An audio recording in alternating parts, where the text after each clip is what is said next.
Elşən bəy yazır, bir istehsalat müəssisəsində anbar nəzarətçisi kimi çalışır. Bundan əvvəl çalışdığı şirniyyat sahəsində 1S ERP proqramı üzrə çalışırmış. Hal-hazırda çalışdığı müəssisədə qeyd edir ki, nə ERP var, nə də stok nəzarət sistemi. Bütün iş kağızla və ağızdan ağza ötürülən tasklarla icra olunur.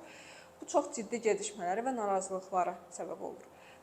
O qeyd edir ki, sizcə belə bir şirkətdə ilk olaraq nəyi düzəltmək lazımdır? Rəhbərin düşüncə tərzinimi, yoxsa infrastrukturu düzəldib ondan sonra prosesləri davam eləməkmi? Aha, o infrastruktur məsələsi ilə rəhbərin düşüncəsindən asılı olaraq əmələ gəlir və yaxud da elə əmələ gəlmir, o cür qalır. Ona görə hələ ki, mən nə deyirəm, rəhbərin düşüncəsini düzəltmək üçün nə etməkdə fayda var? Mən tövsiyə edirəm həmin yoldaşa, zaten o belə başa düşdüm ki, təcrübəli bir mühitdə işləyib də vaxtilə. Birinci anbarın, o supply chain sisteminin, təchizat zəncirinin, yəni anbara mal gəlir, istehsaldan gəlir, paketləmə, nə bilim, göndərilmə, kargo, lojistik nəsə bir iş var da, orada bir flow var. Onu birinci çəksin. Ardıcıllıqla, indi flow çəkə bilmirsə, ruçka ilə belə xəttlər qoysun da, nəsə bəsit bir şey.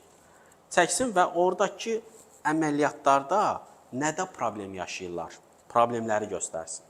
Bax, gedib rəhbərə deyəndə ki, anbarda problem çoxdur, deyir ki, hə, xoş gəlmişsən, mən də bilən problem çoxdur, neyini indi, gedin işləyin də, bura nə çağırmışıq siz? Bu sözü mən 1000 dəfə eşitmişim. Neynəmək lazım? Problemi belə problem kimi demirik, o yaxşı bilir problemlərdir. Sonra başlayır o problemin altını yazmaq. Məsələn, bizdən minimum stok bəlli deyil də, müəllim, hesab kitab getmir, elə-belə baxırıq ki, divar boyu mal var, inşallah bəs eləyər, yox, hələ çoxdur, belə yanaşırıq. Onun da axırı nə olur?